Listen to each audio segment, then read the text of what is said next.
তুমি কি কখনো ভেবেছ নামাজ না পড়লে আসলে তুমি কি হারাচ্ছ? আমরা অনেক সময় বলি সময় পাই না, পড়ে পড়ব, কিন্তু সত্যি কথা হলো আমরা দুনিয়ার জন্য সব সময় বের করি, কিন্তু আল্লাহর জন্য না। নামাজ হলো আমাদের জীবনের সবচেয়ে গুরুত্বপূর্ণ ইবাদত। মুহাম্মদ সাল্লাল্লাহু আলাইহি ওয়াসাল্লাম বলেছেন, নামাজ হলো দ্বীনের স্তম্ভ। ভাবো, একটা ঘরের স্তম্ভ যদি না থাকে তাহলে কি সেই ঘর দাঁড়িয়ে থাকতে পারে? ঠিক তেমনি নামাজ ছাড়া একজন মুসলমানের ঈমান দুর্বল হয়ে যায়। নামাজ না পড়লে কি হয় জানো?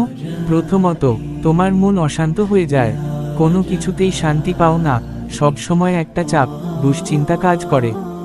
দ্বিতীয়ত, তোমার জীবনে বরকত কমে যায়, অনেক টাকা ইনকাম করলেও সেটা কোথায় যেন হারিয়ে যায়।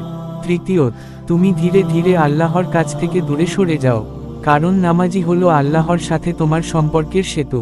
আর সবচেয়ে ভয়ঙ্কর বিষয় হলো, কিয়ামতের দিন আল্লাহ প্রথমে নামাজের হিসাব নিবেন। যদি নামাজ ঠিক না থাকে তাহলে অন্য আমল গ্রহণ নাও হতে পারে। কিন্তু এখনো সময় আছে, তুমি চাইলে আজ থেকেই সবকিছু বদলে দিতে পারো। একদম পারফেক্ট হতে হবে না, শুধু শুরু করো। আজ 1 ওয়াক্ত, কাল 2 ওয়াক্ত, এভাবেই একদিন 5 ওয়াক্ত নামাজে অভ্যস্ত হয়ে যাবে। মনে রেখো, আল্লাহ তোমার চেষ্টা দেখেন, পরিপূর্ণতা না।